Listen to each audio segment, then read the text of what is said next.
It was August 1990. The United States led the war against Iraq. Where were you when that happened? After Saddam Hussein invaded Kuwait under the leadership of General Norman Schwarzkopf, nearly 700,000 of our brave troops served overseas in Operation Desert Storm. Of those American heroes, 383 of them lost their lives. It's because of those brave men and women and the hundreds of thousands of others who were willing to give their all that there is one group working to build the National Desert Storm War Memorial. Here to tell us more about that, this is retired technical sergeant with the United States Air Force, Robert Roth. Thank you, sir. Thank you for joining us. Wonderful to have. And right off the bat, thank you for your service. Thank you. I appreciate that. And your continued service. You are still extremely active in the community, and yes, I am. We appreciate everything that you do. Tell us a little bit about your time in the military. I joined in September of 1987. Went down to Lackland Air Force Base, did basic training. Came out, went to Grand Forks Air Force Base as a cook. That was my first job, as being a cook. Yeah. Did that. That's where I did my time in Desert Storm, and actually I was part of that career field is mortuary, and that's what I did while I was over there, was mortuary pickup. Came back from Desert Storm, was stationed in Panama. Did my time there, came back and became a drill sergeant, or they call them TIs in the Air Force. Mm-hmm. Did my time in Texas, and then came to Dover Air Force Base and became a C5 loadmaster. Wow. And that's where I finished my career. Wow, you have done a lot. I tried to, just do a little bit more than everybody else and be myself. Let's talk Desert Storm for a second. Yes, sir. Has it been your experience that most people under the age of 30 really don't know that much about it? When my children were in school, they never taught it. They never discussed it. They didn't want to hear about it. I don't know why. It's kind of a lost war. It's just gone. It's gone. Would you say that it was a unique war compared to others past and those present? Well, if you look at, we learned all our experiences from Vietnam. Right. And the Vietnam veterans. Those were our leaders, and that's where we learned how to conduct war. And I think it made it a lot faster. It kept the war short by learning and knowing the experiences that they had. And that in itself, there was another experience with that is when we were coming home, we didn't know what we were going to be facing. Because all we heard from the Vietnam vets is, wait till you get home and see what happens.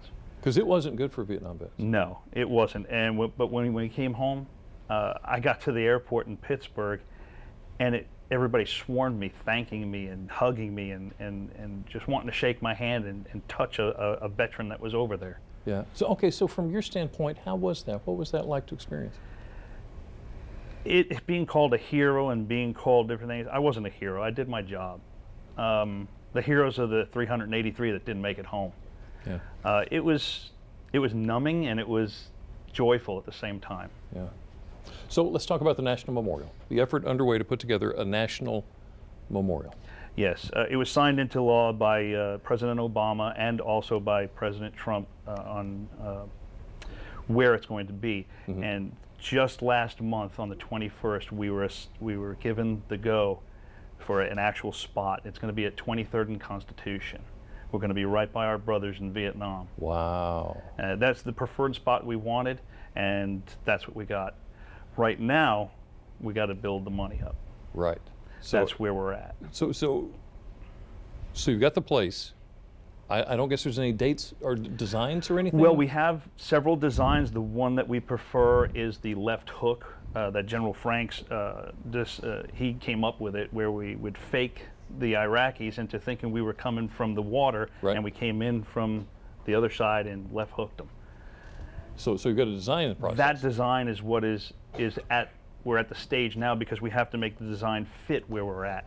Oh, okay. Gotcha. It has to fit with the space that we have. So are you need to come up with money for this as well? Yes, we have to have, by the standards set for that area, you have to have 110% before you can even start digging. Wow. And 110% would be $27+ million. So that's a little ways to go. Yes. Tell me real quick about what you brought this here with you on the table. On the table is a shirt that is in the what we call the chocolate chip deserts. Yeah. Also, this is the actual helmet and goggles that I wore while I was over there. Wow. And the 3 shirts are from the marches that we've had so far. We've had 3 marches. We march in Memorial Day at the National Memorial Day Parade in D.C. And each one of them is a shirt that I've worn there. How about that? And you brought some other things too. Yes. Show me that shirt that you had.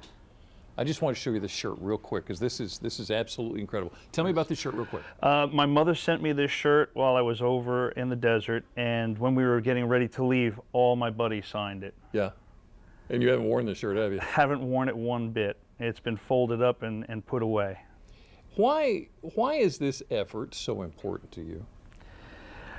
Not only because I served during Desert Storm and was a veteran overseas and in the war, but it's also for my brothers and sisters that didn't make it home, and the ones right now that are fighting to stay alive.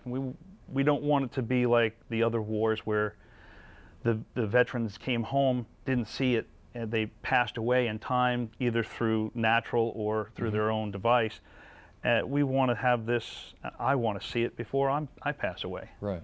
I think it's important, not only for me, but it's also important for our nation, that it goes on and the story is told. Right. All right. Well, I can say hopefully that we have learned our lessons as well, so that we can appreciate more of everything that you have done and you are doing and you will do. Thank you. Thank you so much. We appreciate it. If you're looking for more information, you can find it online at delmarva.com. Thank you, sir. Thank you, sir, very, very much.